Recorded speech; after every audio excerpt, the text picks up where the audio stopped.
Assalamualaikum warahmatullahi wabarakatuh. Bismillahirrahmanirrahim. Alhamdulillahirabbil alamin. Salatu wassalamu ala sayyidina Muhammadin wa ala alihi wa sahbihi ajmain. Asyhadu an la ilaha illallah wa asyhadu anna Muhammadan abduhu wa rasuluh. Jamaah salat subuh Masjid Quba yang insyaallah dirahmati oleh Allah Subhanahu wa taala. Alhamdulillahirabbil alamin. Puji dan syukur kehadirat Allah Subhanahu wa taala. Pada kesempatan pagi yang cerah ini, alhamdulillahirabbil alamin, kita diringankan oleh Allah Subhanahu wa taala untuk melangkah ke Masjid Quba untuk sholat subuh berjamaah, dan insyaallah dilanjutkan dengan kajian pada pagi hari ini, dan insyaallah nanti kita sama-sama melaksanakan syuruk bersama-sama. Salam dan salawat semoga selalu tercurahkan kepada junjungan Nabi besar Muhammad sallallahu alaihi wasallam beserta keluarga, para sahabatnya, dan insyaallah kita menjadi umatnya yang istiqomah melaksanakan sunnah-sunnah dan ajaran-ajaran dari Nabi kita. Amin amin ya rabbal alamin. Baik, untuk menyingkat waktu, marilah kajian pada kesempatan pagi yang cerah ini kita awali dengan membaca basmalah bersama-sama. Bismillahirrahmanirrahim. Langsung saja tempat dan waktu kita persilahkan kepada Al-Ustadz Agus Nuryaman yang ingin memberikan materi pada kesempatan hari ini. Kami persilahkan, Ustadz.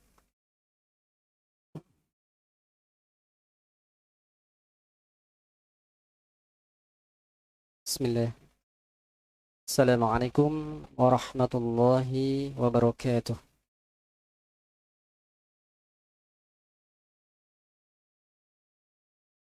Innal hamdalillah nahmaduhu wa nasta'inuhu wa nastaghfiruh wa na'udzu billahi min shururi anfusina wa min sayyiati a'malina. May yahdihillahu fala mudilla lahu wa man yudlil fala hadiya lahu.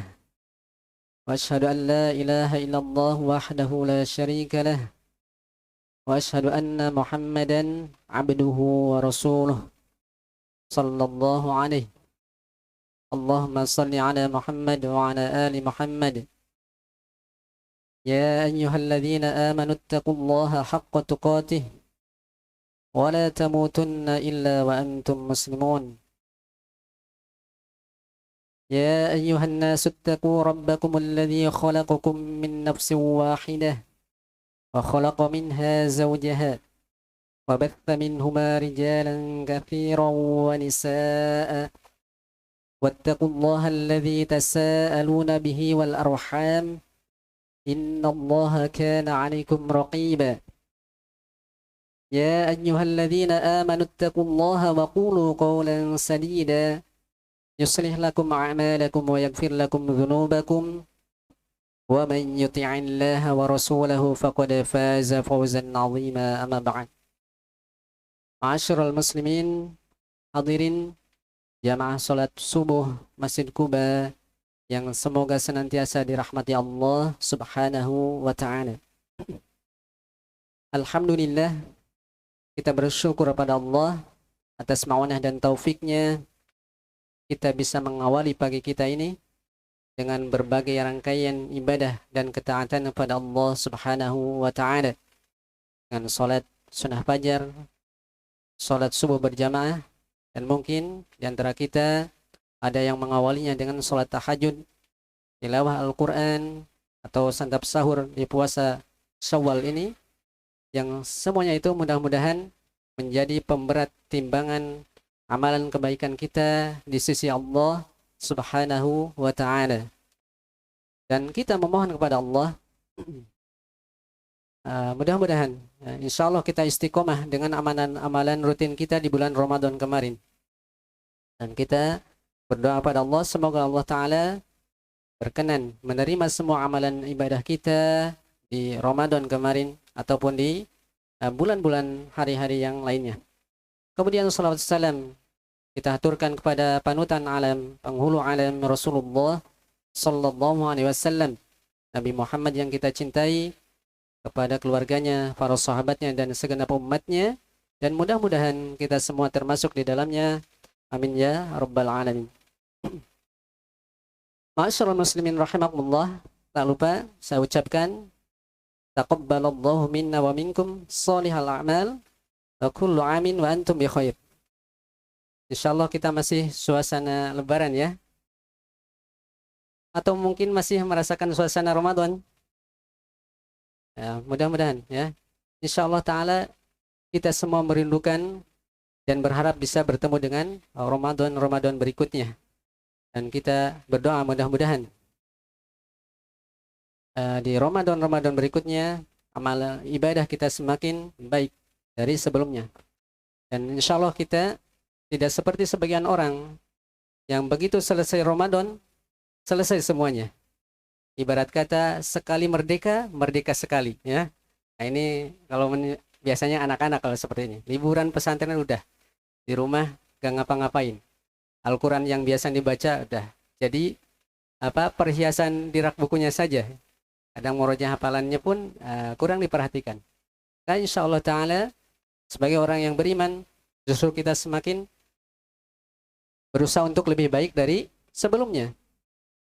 Dan insya Allah Ta'ala tema kajian kita kali ini karena masih di suasana pasca Ramadan, insya Allah Ta'ala kita membahas seputar pelajaran-pelajaran yang bisa kita ambil selama Ramadan supaya kita bisa muhasabah ataupun mengevaluasi amalan-amalan kita berikutnya. Ma'asyiral muslimin rahimani wa rahimakumullah jami'an. Di antara pelajaran-pelajaran yang sangat berharga di bulan Ramadan kemarin adalah yang pertama, Ramadan merupakan tarbiyah dan latihan bagi kita semua untuk menjaga kebersamaan dan berada di atas persatuan. Di dalam kaidah syariat, penentuan masuk dan keluarnya bulan itu merupakan wewenang pemerintah. Penentuan satu Ramadan, satu Syawal, itu wewenang pemerintah. Sebagaimana disebutkan di dalam kitab-kitab fikih yang merupakan kesepakatan para ulama. Ya, tidak ada silang pendapat di dalamnya. Walaupun ada silang pendapat orang belakangan, itu tidak dianggap. Ya. Sebagaimana dinukil dari kesepakatan tersebut dari Imam Ibnu Abdil Bar, Imam Ibnu Hajar, dan para ulama yang lainnya. Dan tentunya di sesi ini kita tidak membahas masalah fikih tersebut. Insya Allah sudah dibahas oleh ustaz-ustaz sebelumnya. Ya. Dan banyak ahli fikih di Kuba insya Allah. Kita ambil pelajarannya. Maka dari awal masuknya Ramadan, seorang itu latihan. Latihan senang dengan kebersamaan. Bersama dengan pemerintahnya di dalam masuk dan keluarnya Ramadan. Kemudian kita lihat juga pada saat berpuasa, seluruh umat Islam dimanapun ia berada, apabila sudah muncul fajar subuh, maka semuanya langsung berhenti makan, sama-sama berpuasa. Demikian ketika kita berbuka, ya kita nampak, kita lihat kebersamaan kaum muslimin. Semuanya, ya, semuanya berbuka dimanapun ia berada. Ya, kalau sudah adzan maghrib, semuanya kompak berbuka. Bahkan di dalam di bulan Ramadan tersebut ada satu amalan ibadah yang disyariatkan untuk dilaksanakan secara berjamaah, yang tidak diperintahkan di bulan-bulan atau di hari-hari selain Ramadan, yaitu ibadah sholat tarawih atau qiyamul lail. Yang mana qiyamul lail ini disyariatkan di sepanjang tahun, setiap malam, hanya saja dilakukan secara sendiri-sendiri. Boleh dilakukan secara berjamaah tapi sekali. Tidak dirutinkan terus-menerus. Karena kalau terus-menerus perlu dalil. Akan tetapi kalau di bulan Ramadan disyariatkan dilakukan secara berjamaah. Maka di antara hikmahnya adalah untuk merapatkan kebersamaan, menyatukan hati-hati kita, hati kaum muslimin. Makanya di antara pokok pelajaran dari Ramadan adalah siapa yang menjalaninya dengan baik dan benar, niscaya dia akan senang untuk bersama, ya, berjamaah. Tentunya dalam perkara yang ma'ruf, bukan yang penting guyub. Ya, tentu bagi orang yang menjalankan ibadah Ramadan secara benar, saya tidak senang dengan kesendirian. senang kebaikan untuk orang banyak. Dan itu merupakan inti dari suatu keamanan. Itu adalah pokok kekuatan suatu negeri, yaitu apa? Kebersamaan. Oleh karena itu, di dalam syariat ini sama sekali tidak diizinkan untuk melakukan hal-hal yang bisa merusak keamanan, yang bisa merusak kebersamaan. Apakah itu terkait dengan pemerintahnya atau yang lainnya. Karena pemerintah itu merupakan simbol kebersamaan. Adanya pemimpin di dalam hikmah dan ruh syariat, di dalam ruh agama itu adalah untuk menyatukan hati-hati rakyatnya. Supaya manusia di dalam bernegara itu bersatu di atas satu hati. Di atas satu kepemimpinan. Makanya posisi pemimpin itu sangat dijaga sekali di dalam agama ini. Oleh karenanya, di antara hal yang disepakati para ulama terkait pemimpin itu, yang pertama adalah dijaga wibawanya. Tidak boleh dihinakan ataupun diremehkan. Sebagaimana sabda Nabi SAW, "Man akrama sultanallahi fil ardi akramahullah, wa man ahana sultanallahi fil ardi ahanahullah." Atau kama qala sallallahu alaihi wasallam. Kata Nabi SAW, siapa yang memuliakan pemerintah Allah, pemimpin Allah di atas muka bumi ini, niscaya Allah Ta'ala akan memuliakannya. Dan barang siapa yang menghinakan pemerintah Allah di muka bumi ini, niscaya Allah Ta'ala akan menghinakannya. Atau kama qala sallallahu alaihi wasallam. Maka inilah di antara bentuk menjaga kebersamaan. Kemudian juga terkait pemimpin itu, kita diperintahkan untuk mendoakannya, mendoakan kebaikan bagi para pemimpin. Dan para ulama mengatakan, di antara salah satu ciri tanda ada pemahaman yang mungkin bahasa kasarnya radikal dalam hati seseorang ketika ia tidak pernah mendoakan kebaikan bagi para pemimpinnya, ya. Termasuk pemimpin di skala kecil, apakah itu Pak RT, Pak RW, ya. Mereka banyak berjasa bagi kita, ya. Apalagi mereka tidak mendapatkan gaji sepeser pun. Perjuangan mereka luar biasa. Di tengah kesibukannya, ya, mengurusi keluarganya, sempatkan untuk berkhidmah pada umat. Termasuk misalkan yang mengurus masjid, DKM, ketua DKM dan semisalnya. Itu para pemimpin kita yang harus kita doakan. Doakan kebaikan bagi mereka. Semoga Allah Ta'ala memudahkan segala urusannya. Bahkan sebagian para ulama mengatakan, orang yang tidak pernah mendoakan kebaikan bagi pemimpinnya itu adalah orang yang zalim. Bukankah kita juga menginginkan kebaikan, menginginkan didoakan kebaikan oleh orang lain? Maka tidaklah seorang yang tidak pernah mendoakan kebaikan bagi pemimpinnya kecuali hal itu tidak muncul kecuali dari orang yang mungkin memendam sesuatu yang tidak baik kepada mereka. Sebab kalau dia punya nasihat, punya maslahat, punya ketulusan, saya ia akan mendoakan kebaikan kepada para pemimpinnya. Dan itu adalah bagian dari syariat yang agung ini, yang dilakukan oleh para ulama turun temurun, berjalan turun menurun sampai dianjurkan untuk mendoakan para pemimpin di mimbar-mimbar khutbah Jumat. Karena kebaikan bagi pemimpin, kalau pemimpin baik, maka rakyatnya juga akan baik. Maka ini adalah bentuk menjaga kebersamaan, ya. Karena itu di dalam syariat ini tidak boleh ada seorang yang mengangkat pemimpin selain dari pemimpin yang sudah ada, ya. Pemimpin yang dianggap sebagai kepala negara. Ini poin yang pertama dari pelajaran bulan Ramadan kemarin, yang insya Allah Ta'ala membantu kita mengontrol kita untuk bersikap pertengahan, menghindari sikap-sikap yang ekstrim ataupun radikal. Yang kedua, Ramadan mengajarkan kepada kita sikap pertengahan dan keseimbangan. Ini juga perkara yang sangat dijaga di dalam syariat ini, termasuk di bulan Ramadan kemarin, ya. Makanya di bulan Ramadan itu tidak semuanya dikatakan puasa full, tiap hari puasa sehari semalam, tidak. Ada waktunya menahan diri, berpuasa ada waktunya berbuka, seperti itu. Itulah bentuk pertengahan di dalam syariat ini.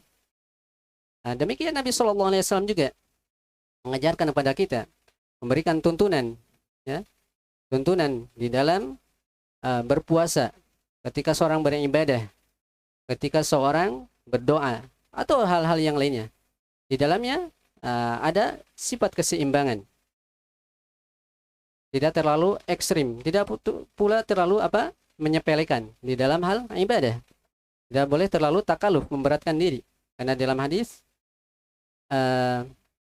inna dina yusrun, wala yusyadad dina ahadun illa ghalabah. Sesungguhnya agama ini mudah, dan tidaklah seorang memberat-beratkan diri dalam agama, kecuali suatu saat dia akan terkalahkan.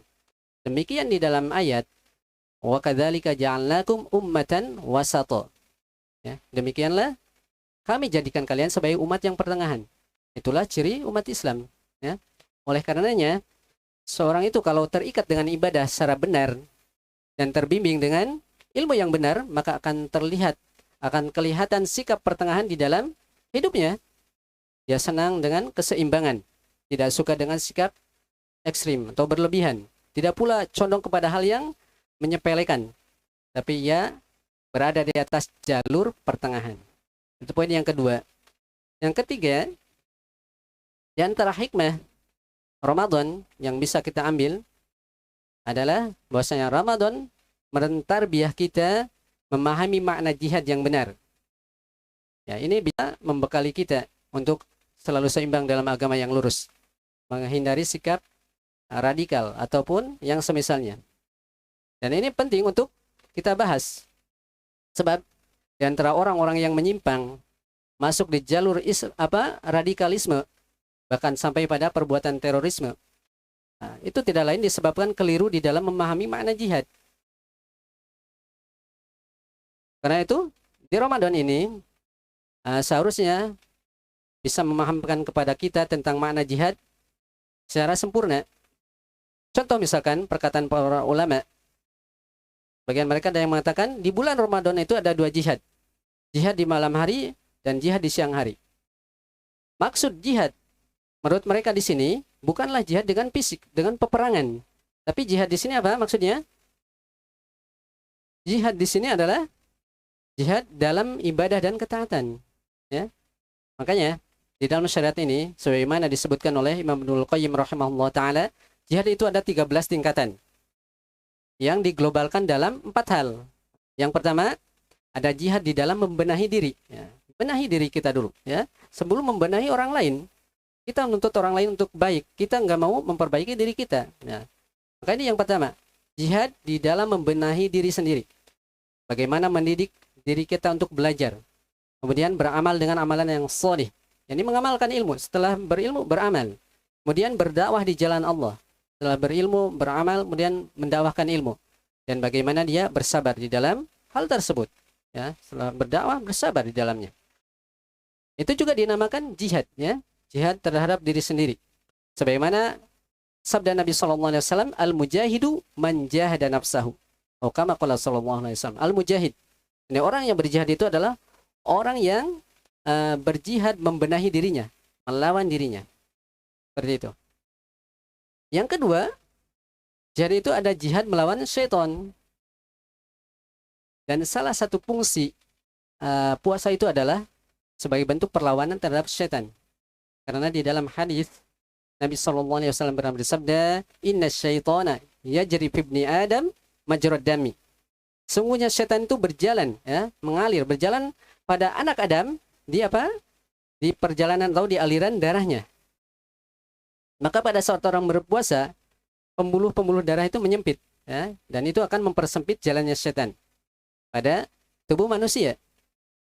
Makanya di bulan Ramadan ini, saat kita berpuasa, kecenderungan kita untuk berbuat hal-hal yang negatif itu lebih berkurang dibandingkan saat kita sedang tidak berpuasa. Maka ini juga mengandung makna memerangi setan. Jihad terhadap setan, ya. Dan perlu diketahui bahwasanya jihad terhadap setan, melawan setan itu dengan 2 hal. Karena setan memerangi manusia, menjerumuskan manusia, menyerang manusia dari dengan 2 hal. Yang pertama dari arah syahwat, Yang kedua dari arah syubhat. Dan ini yang paling besarnya. Merupakan senjata setan yang paling ia sukai. Karena seorang diberikan apa? Kerancuan-kerancuan pemikiran, pemahaman yang keliru, ya. Diberikan semangat-semangat pada hal yang tidak benar. Dan demikianlah, ya, misinya setan. Maka untuk membentengi diri dari hal tersebut, ada jihad melawan setan. Di antaranya jihad dengan kesabaran, supaya kita bisa apa? Supaya kita tidak terjatuh ke dalam syahwat tersebut. Kemudian ada jihad mempelajari ilmu, supaya kita sampai pada derajat yakin, tidak gampang dimasuki oleh kerancuan-kerancuan pemikiran. Itu semua bentuk jihad. Dan yang ketiga dan keempat, ya, itu adalah jihad terkait dengan orang-orang munafik, orang musyrik ataupun orang-orang kafir. Dan dalam ini ada tingkatan-tingkatannya. Dan di dalam jihad memerangi orang-orang kafir ataupun orang-orang musyrik, jika dilakukan secara fisik, maka ini disyaratkan syarat yang ketat di dalamnya. Tidak sembarangan jihad. Ayo jihad, tidak. Nah, ada syarat-syaratnya. Yang pertama, jihad secara fisik itu harus dipimpin oleh kepala negara, ya. Harus dipimpin oleh kepala negara. Dan ini kadang diabaikan, kadang pula tidak diketahui oleh anak-anak muda yang terpapar dengan perbuatan-perbuatan radikalisme ataupun terorisme. Mungkin dikiranya namanya jihad itu ayo berjihad.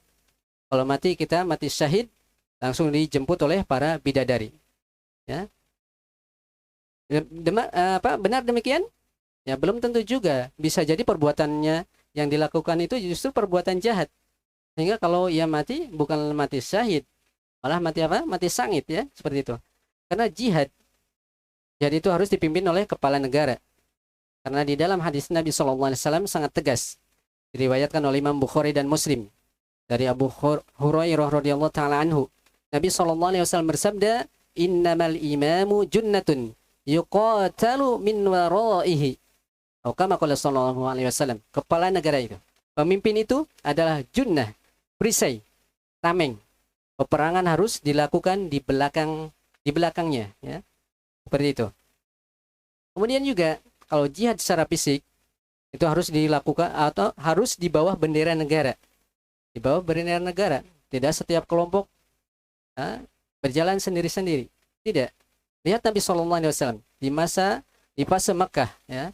Ketika beliau berada di Mekah, beliau tidak ada jihad dengan fisik, meskipun Sumayyah, ya, Bilal bin Rabah, Ammar bin Yasir, keluarga Yasir dianiaya. Tidak terjadi jihad secara fisik karena belum ada negaranya di Mekah, ya. Berbeda setelah beliau pindah ke Madinah, di tahun 2 Hijriah. Barulah ada perintah jihad kepada Rasulullah SAW. Itu pun dalam skala terbatas dan bertahap. Maka harus dipahami mana jihad tersebut. Dan kekeliruan dalam memahami jihad inilah yang sering didoktrinkan ke anak-anak muda. Dan sekarang model cuci otak itu kadang cukup dengan buku-buku, ya, buku-buku seputar itu, motivasi-motivasi seperti itu. Makanya di antara pelajaran yang bisa kita ambil di bulan Ramadan ini adalah memahami jihad secara luas. Kemudian Ramadan mengajari kita juga untuk selalu mengadakan perbaikan dan anti terhadap segala bentuk kerusakan. Dan itulah ciri agama. Itulah dakwah para nabi dan rasul. Semuanya mengajak kepada perbaikan dan mengingatkan akan bahaya kerusakan. Maka kalau kita baca Al-Quran, kisah-kisah di dalam Al-Quran, kisah para nabi dan rasul di dalam Al-Quran, misalnya di surat Al-A'raf, di antara hal yang diingatkan oleh para nabi, dan itu merupakan inti dari agama ini, adalah wala tufsidu fil ardi ba'da islahiha. Janganlah kalian berbuat kerusakan di muka bumi ini setelah diperbaikinya bumi tersebut. Oleh karena itu, suatu umat akan kuat, suatu negara akan besar apabila penduduk negerinya selalu mengadakan perbaikan, selalu berpikir positif. Saya kadang kita dapati ya, kaum muslimin, sebagian atau di antara kaum muslimin, di saat bulan Ramadan saja, tidak melakukan perbaikan hatta bagi dirinya sendiri. Orang lain berpuasa, dia merokok pinggir jalan, makan di warteg-warteg dan semisalnya. Statusnya muslim. Bagaimana? Ya, untuk berjihad melawan kufar, melawan orang-orang kafir. Berjihad memperbaiki diri sendirinya sendiri belum bisa. Ini bulan Ramadan, bulan yang mulia, dimuliakan. Setahun sekali saja tidak mampu menahan dirinya. Tidak mampu tunduk kepada syariat Allah. Bagaimana di hari-hari selainnya. Seperti itu. Jadi sebagai penduduk negeri yang baik, hendaknya ya selalu mengadakan perbaikan, berpikir positif. Ketika tinggal di suatu negeri, ia tidak putus asa. Walaupun mungkin di dalam negerinya banyak terjadi krisis, kemelut dan semisalnya. Ia tidak putus harapan. Ia selalu melihat dan berharap masa depan yang baik bagi negerinya. Sebagaimana yang dilakukan oleh Nabi Yusuf alaihissalam. Beliau pernah tinggal di suatu negeri yang mana pemimpinnya, raja negeri tersebut, berbeda agama dengan Nabi Yusuf alaihissalam. Mereka berada di atas kekafiran. Tapi bersamaan dengan itu, beliau tidak putus asa. Bahkan beliau melakukan perbaikan di dalamnya. Beliau bisa mendapatkan kedudukan yang baik di negeri tersebut dan mengadakan perbaikan di dalamnya. Maka itulah ciri seorang muslim di dalam hidupnya. Tidak mudah putus asa ketika ditimpa suatu masalah. Tidak melakukan tindakan-tindakan yang kadang dampaknya akan menyebabkan berbagai kerusakan ataupun kerugian baik bagi dirinya, keluarganya, orang sekitarnya, bagi kaum muslimin, atau bahkan bagi negara dan bangsanya. Nah, ini kadang tidak dipikirkan oleh sebagian orang. Karena itu, di antara ciri agama ini, di dalamnya ada anjuran untuk mengadakan perbaikan dan larangan dari berbuat kerusakan. Kemudian, pelajaran yang berharga yang berikutnya di bulan Ramadan, kita dididik untuk terbiasa menjaga keamanan bersama. Bahkan di dalamnya ada anjuran ketaatan secara bersama. Tarawih bersama dan semisalnya. Anjuran untuk memberi makan, menyantuni saudaranya. Dianjurkan untuk menahan diri dari hal-hal yang berbau dosa. Itu semua mengandung makna menjaga keamanan. Sebab menjaga keamanan itu adalah misinya para nabi dan rasul. Yang berikutnya, poin berikutnya, Ramadan mengajari kita bagaimana memilih dan menjadikan panutan yang soleh, yang baik dan terpercaya. Ini acuan kita di dalam beramal maupun ibadah di bulan Ramadan. Acuannya apa? Yaitu apa-apa yang bersumber dari Al-Quran, dari ayat-ayat Al-Quran, dari hadis-hadis Nabi SAW, dari para sahabat, imam yang 4. Ini orang-orang yang soleh. Di antara sebab kenapa ada anak-anak muda yang berpahaman radikal dan semisalnya, ada orang yang keluar dari jalur Islam yang benar, bahkan melakukan aksi-aksi yang mengerikan, melakukan bom ya sana sini atau semisalnya. Kenapa alasannya? Karena mereka juga punya apa? Punya bacaan. Ada buku-buku kitab-kitab yang mereka baca. Punya tokoh yang mereka kagumi dan dijadikan rujukan. Tapi semuanya itu keliru. Maka di bulan Ramadan ini, di bulan Ramadan kemarin, hendaknya kita ambil pelajaran bagaimana mengambil rujukan yang benar. Dan Ramadan mengajari kita siapa yang layak dijadikan suri tauladan dan dijadikan rujukan. Dan poin berikutnya terkait pelajaran yang berharga di bulan Ramadan, bahwasanya di bulan Ramadan terdapat pendidikan atau tarbiyah-tarbiyah yang penting agar kita menjadi warga negara yang baik. Karena di dalam Ramadan tersebut terdapat pendidikan bagi jiwa, tazkiyatun nufus. Bagaimana jiwa tersebut bisa menjadi orang yang berberkah dimanapun ia berada. Dan itulah sifat warga negara yang baik. Kemudian di antara hal juga yang harus jadi renungan bagi amalan-amalan kita selama Ramadan ataupun mengevaluasinya ke depan. Di dalam Al-Qur'anil Karim ada dua ayat yang sangat dalam kandungannya yang patut kita jadikan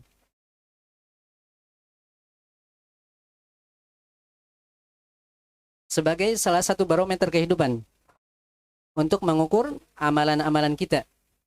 Karena di dalamnya terdapat perkara yang sangat berbahaya kalau atau apabila kita tidak memperhatikannya, kalau kita mengabaikannya.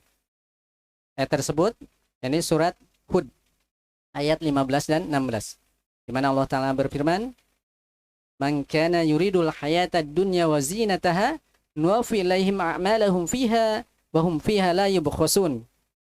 Ulaika alladhina laysa lahum fil akhirati illa an-nar, wa habita ma sana'u fiha, wa batilum ma kanu ya'malun." Kata Allah Subhanahu wa taala, barang siapa yang menghendaki kehidupan dunia dan perhiasannya, niscaya kami berikan kepada mereka balasan perbuatan mereka di dunia tersebut dengan sempurna, dan mereka di dunia tidak akan dirugikan. Tapi ingat di situ, mereka itulah orang-orang yang tidak mendapatkan bagian di akhirat kecuali neraka. Dan lenyaplah di akhirat apa-apa yang telah mereka usahakan, dan sia-sialah apa yang telah mereka kerjakan. Subhanallah ya. Ayat ini sangat dahsyat sekali. Terkait dengan orang yang beramal dengan amalan soleh, amalan yang baik, amalan ketaatan. Tapi bersamaan dengan itu, disebutkan bahwa dia tidak mendapatkan bagian di akhirat kelak. Kecuali apa? Neraka. Hancur seluruh amalannya.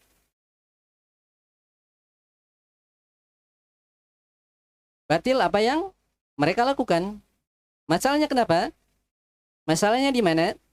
Karena yang ia maksudkan dengan amalan tersebut adalah untuk mendapatkan perkara dunia, kenikmatan dunia. Ia tidak menginginkan dengan amalan ketaatannya itu mengharap wajah Allah ataupun negeri akhirat. Maka ini perlu kita renungi. Apalagi di bulan Ramadan kemarin.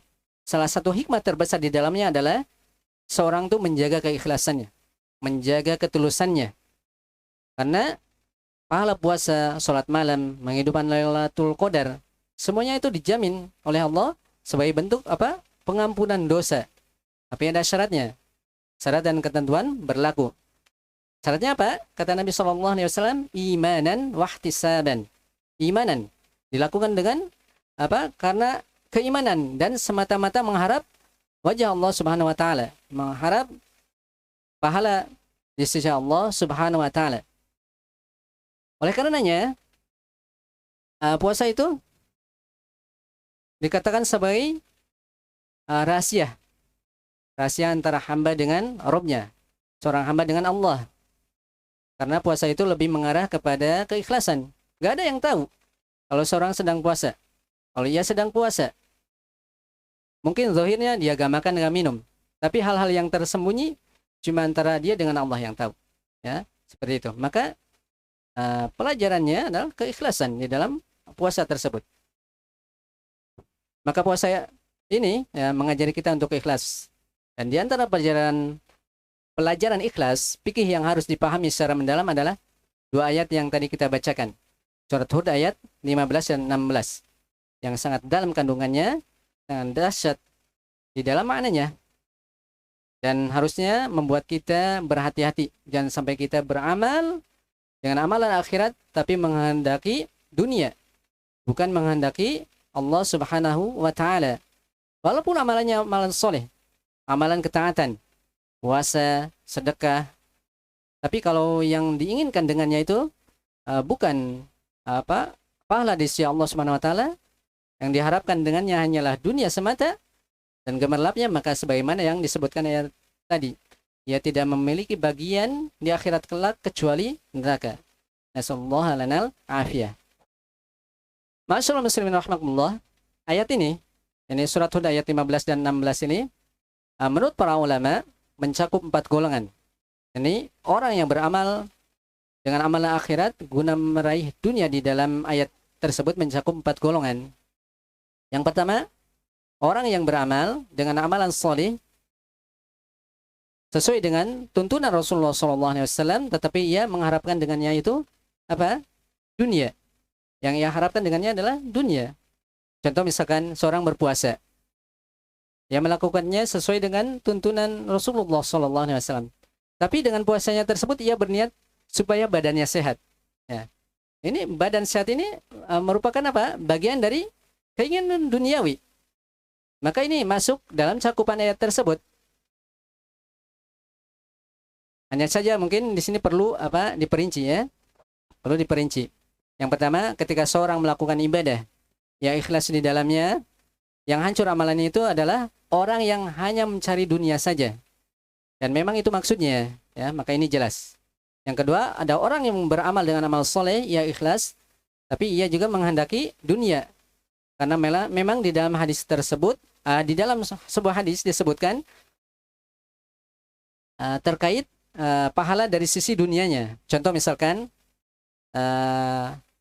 amalan salat duha ya, di mana Nabi SAW pernah bersabda, siapa yang salat duha di awal hari sebanyak 4 rakaat, niscaya Allah Ta'ala akan mencukupi perkaranya di siang hari. Kama qala sallallahu alaihi wasallam. Konteks di dalam hadis ini lebih luas ya. Dicukupi perkaranya, bisa dijaga, diberi rezeki, atau yang semisalnya. Hanya saja kebanyakan orang yang melekat atau yang tertanam dalam mindsetnya bahwasanya kalau ingin lancar rezekinya, lancar usahanya, bisnisnya, maka lakukanlah sholat duha. Jadi ya sholat memang supaya rezekinya lancar ya. Pergi ke pasar, sholat duha dulu supaya lancar dagangannya, lancar bisnisnya dan semisalnya. Jadi cuma dunia yang diinginkan. Dalam sholatnya ya ikhlas, tapi kehendak dunia inilah yang merusak amalannya. Dan ini masuk ke dalam kategori syirik kecil atau syirik asghar. Pertanyaannya lalu bagaimana? Yang benar seperti apa amalannya? Maka yang benar hendaknya ia beramal dengan amalan akhirat. Ia kehendaki dengannya amalan akhirat. Adapun dunia yang dijanjikan dan pahala itu tidak perlu kita pikirkan. Jangan menjadi asas di dalam amalan kita. Itu yang keliru. Dunia yang dijadikan asas di dalam beramal.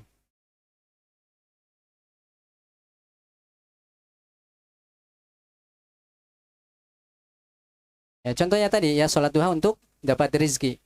Nah, itu rezeki dunia kan, dunia namanya.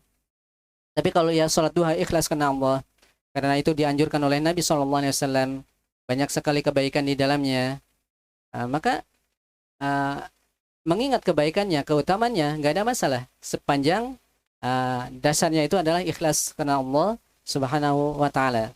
Karenanya Nabi SAW juga pernah menjanjikan bagi sahabat yang ikut perang akan dikasih jatah ghanimah, harta rampasan perang.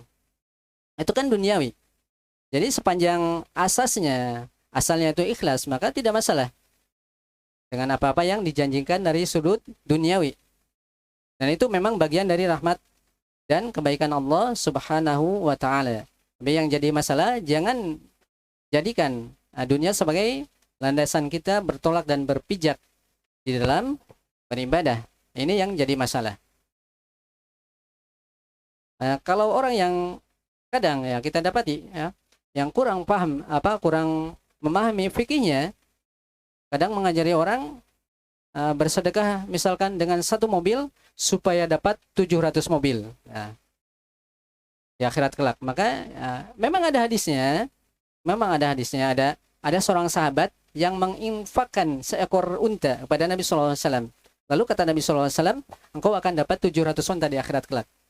Nah, tapi ingat di sini bedakan. Sahabat ini datang dengan ikhlas, ya. Ya ikhlas membawa untanya. Dia mungkin tidak berpikir sesuatu terkait dunia.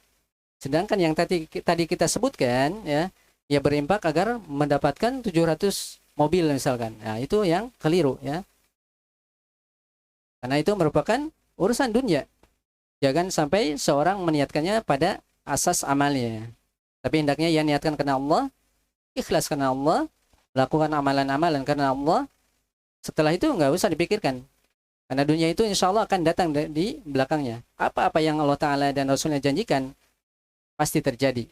Hanya saja syarat dan ketentuannya berlaku, ya. Demikian cara beramal dan itulah bimbingan hati. Yang kadang sebagian atau di antara motivator penceramah agak berlebihan di dalam mengajak manusia, hanya memberi motivasi berupa balasan-balasan duniawi, lupa mengingatkan makna ikhlas. Mana seorang itu menghendaki akhirat di balik amalnya, di belakang amalnya.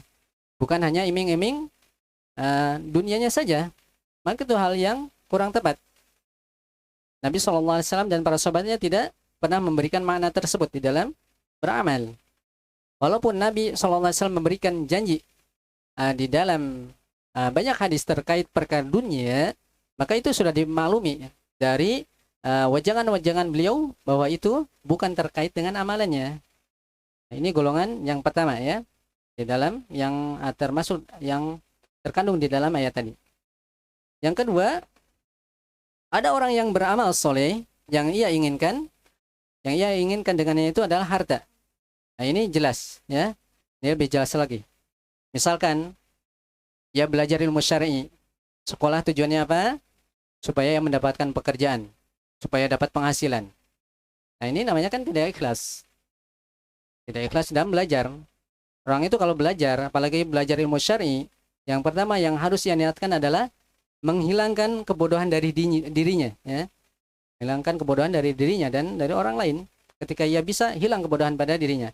Ketika mengajarkan orang lain, mengajari orang lain, maka hilang kebodohan dari orang lain. Kemudian hendaknya mencari ridho Allah Subhanahu wa taala. Karena menuntut ilmu adalah ibadah. Thalabul ilmi fardhatun ala kulli muslim. Ibadah, niatkan ibadah, mencari ridho Allah. Karena Allah taala mencintai orang yang belajar, yang menuntut ilmu. Dan Allah taala tidak mencintai orang yang bodoh lagi tidak mau belajar. Maka hendaknya penuntut ilmu ya niatkan dengan niat yang baik. Kalau ternyata misalkan setelah belajar ia dibutuhkan oleh banyak orang, ya, ada pekerjaan yang cocok bahkan luar biasa, ya, untuknya, maka itu nggak ada masalah. Nggak ada masalah karena sebab asalnya ia tidak meniatkan untuk mencari dunia.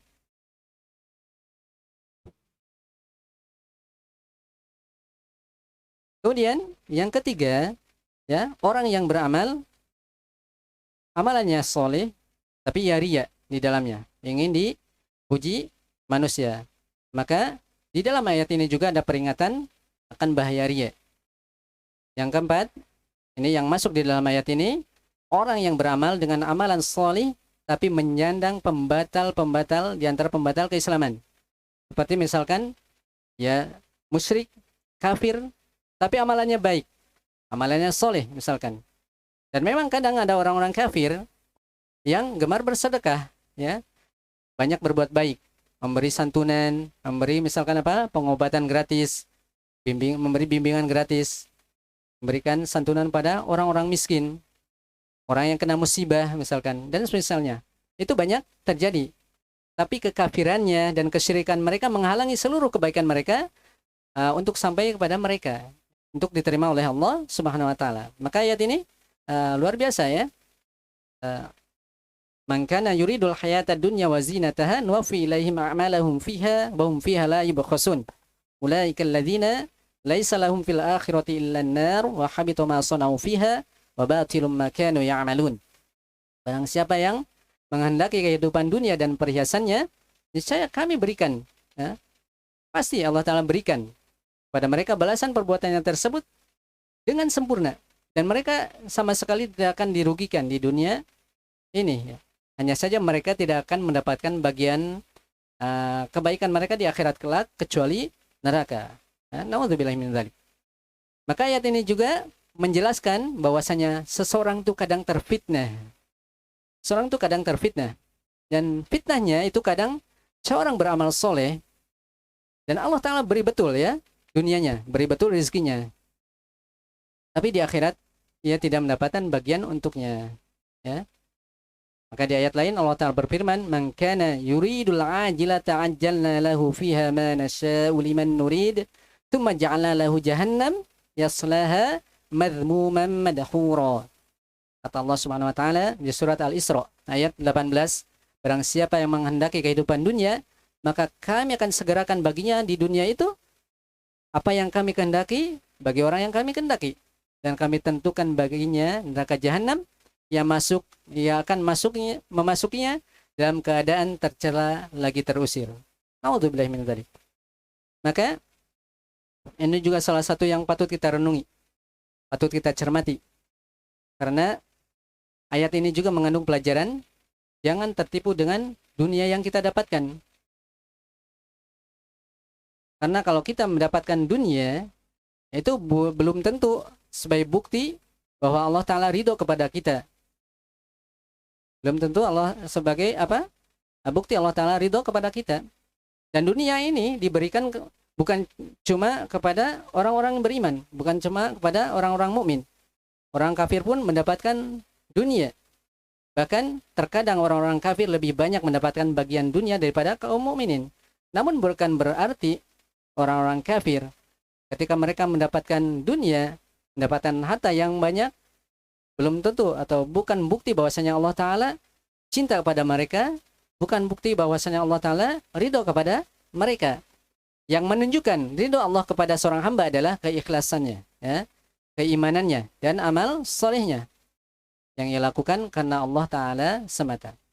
Itulah yang dipuji di dalam banyak tempat di dalam Al-Quranul Karim. Kemudian pelajaran dari ayat ini juga bahwasanya di dalam ayat ini terdapat dasar di dalam menimbang kehidupan, bahwa yang diukur itu bukan fisik amalan, bukan zahirnya amalan, tapi yang diukur itu adalah niat di dalam amalan tersebut. Sebagaimana di dalam hadis, innamal a'malu binniyat, ya. Barometer diterimanya amalan dari sisi batin adalah niatnya.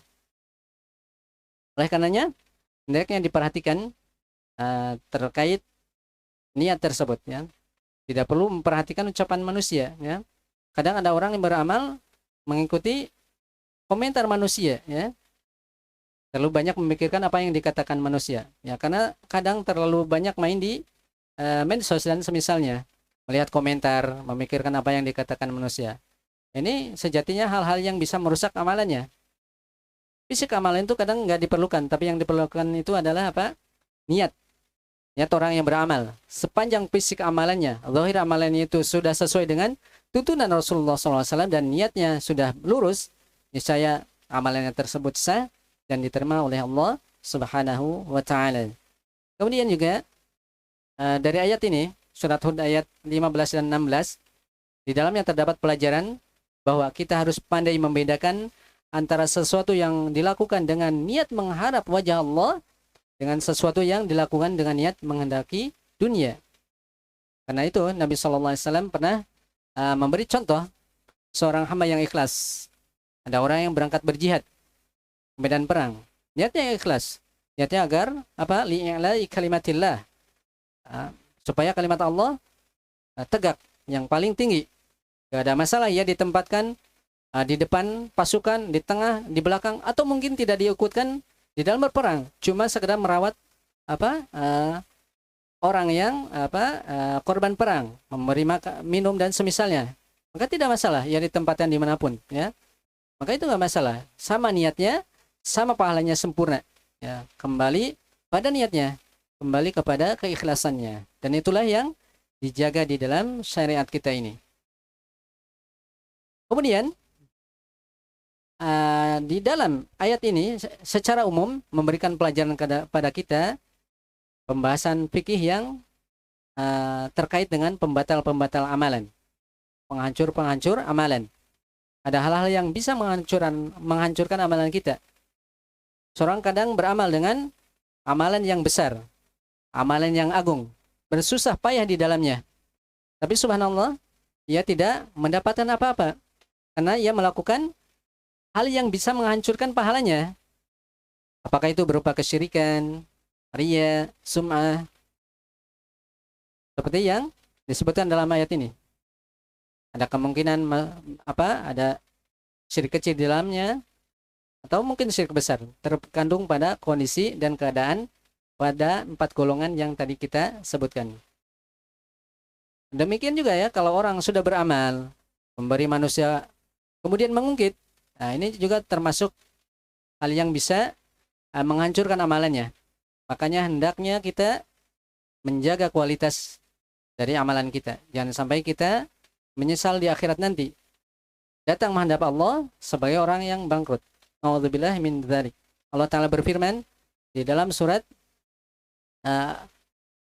Al-Ghasyiyah ya. Hal ataka hadithul ghasyiyah. Wujuhu yawma idzin khashi'ah, 'amilatun nasibah, tasla naron hamiyah. Apakah telah datang pada kalian berita tentang hari kiamat? Wajah-wajah pada hari itu tertunduk hina. Mereka telah beramal dengan susah payah di dunia ini. Di dunia ini tapi mereka masuk ke dalam neraka yang menyala-nyala. Nauzubillah min dzalik. Dan ini sebabnya kenapa? Ya, banyak bentuknya. Termasuk di dalamnya orang yang beramal kebaikan tapi yang ia kehendaki adalah dunia semata. Maka mari kita jadikan pasca Ramadan ini sebagai momen untuk kita menjaga keikhlasan kita, melatih beramal hanya karena Allah, selalu memikirkan pada apa yang kita kerjakan sebelum kita melangkah. Dan kita pastikan bahwa kita semua hanya untuk Allah Ta'ala semata, ikhlas di dalamnya. Dan memang antara keikhlasan dan kepentingan itu seringkali setan menjadikannya apa? Samar-samar. Dan akan tampak jelas ketika ada keuntungan. Di antara para ulama ada yang mengatakan, di antara tanda orang kurang ikhlas dalam hidupnya, seringkali ia resah dengan omongan orang.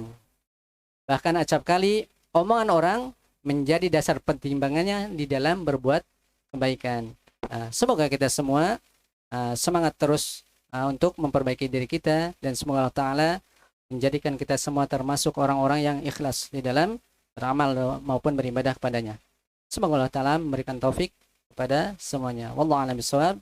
Subhanakallahumma bihamdika asyhadu an la ilaha illa anta astaghfiruka wa atubu ilaik. Walhamdulillahirabbil alamin.